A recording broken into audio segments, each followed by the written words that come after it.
Hi everyone, I'm going to talk about the compensation conversation that you're having with your employee that is separate from your performance conversation. So I've already addressed why. Now let me talk about what that conversation sounds like and looks like and feels like. So when you bring in your employee and you're going to talk to them about compensation, remember, you're there for the compensation conversation. You are not there to rehash their performance. You're not there to rehash what their raise was the year before.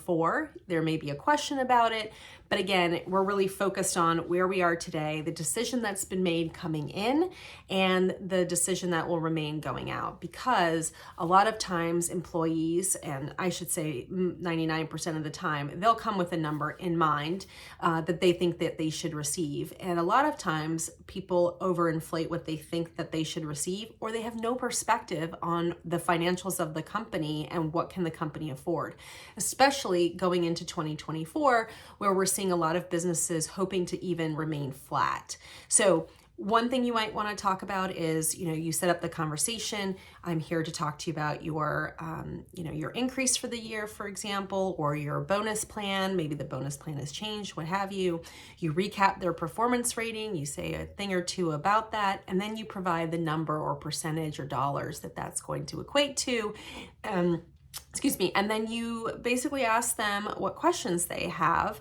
They may ask you questions like, is this, what other people are receiving? Is this consistent with what has been done in years past, maybe if I'm new? Or, hey, last year I got 5%, this year I'm only getting 2%, can you explain to me why?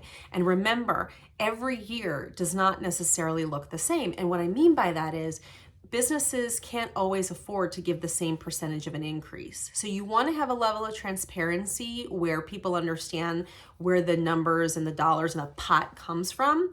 You don't have to over-explain, but you want to give context. You don't want people to think that they're not being compensated fairly or with consideration.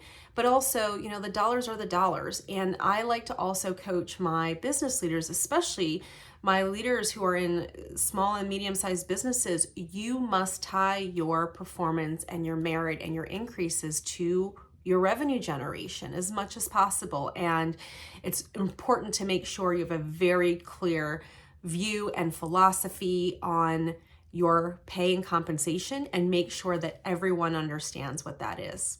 So I'll wrap up by saying this. If you don't have a very clear, whether it's talking points or script, or even a way that you approach your compensation at your business, that's something that we can help you with. I've done this recently with another small business who just needed to lay out on a page or two, here's how we approach pay, here's how we provide bonuses, this is what it's going to be for this year. And then we talk about that at the beginning of the year with everyone. And then we also have the individual conversation.